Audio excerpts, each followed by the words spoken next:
this question, let's actually draw what happens when we zoom in.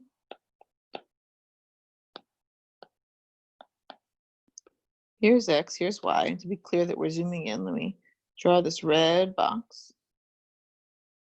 Well, within that red box, so I'm thinking of, again, like this box right here in particular. In fact, let me kind of wait out some parts of this to make it more clear. This red box, okay? The data points kind of look like this, right? That's kind of reasonable. We've zoomed in. In other words, we've decreased the range of X, and now I don't see this correlation between X and Y anymore for this subset of X, right? If we were to say, well, what's the mean of X in this range? Maybe over here, what's the mean of Y in this range? It's no longer true that, as it was here, right, that the points are mostly diagonal from each other as opposed to adjacent. So here, because we zoomed in, R squared is pretty low. Right? It's no longer true that X is a good predictor of Y or that X is very correlated with Y now that we zoomed in, but it's the same data set. So this is something you need to be aware of. When you consider a subset of the predictors, that either means fewer predictors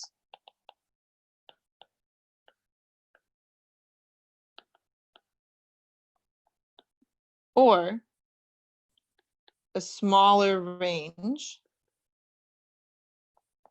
of any particular predictor, and that's what I drew here.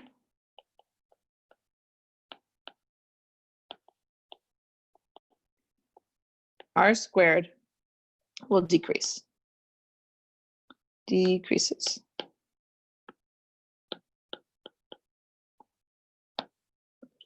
Not because suddenly Y is not related to X anymore, but just because you zoomed in. So this means that you can't interpret R squared as the one and only way to measure how related Y is to X, because it totally depends. The number you get totally depends on what range of X you've decided to consider.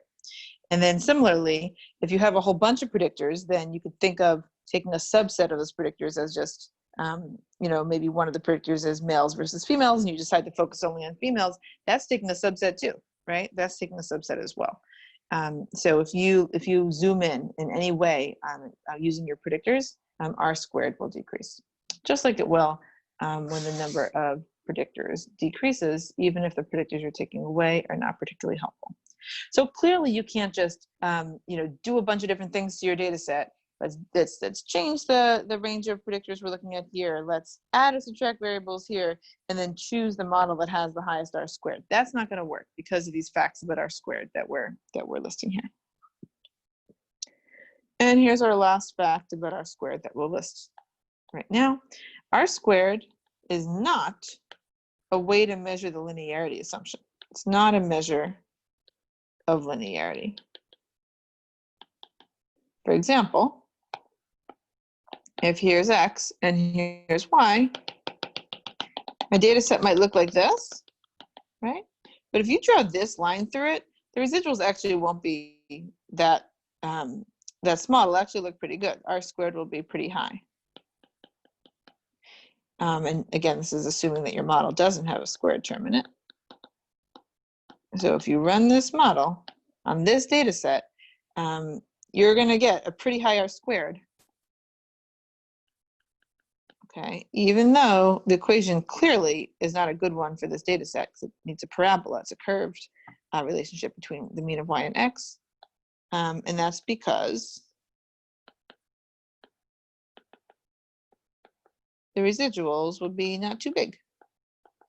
So you can't look at your R squared and say, oh, R squared's pretty high, therefore this must be the right equation. You have to actually look at a scatter plot of the data to figure out whether R squared, to figure out whether linearity is a reasonable assumption.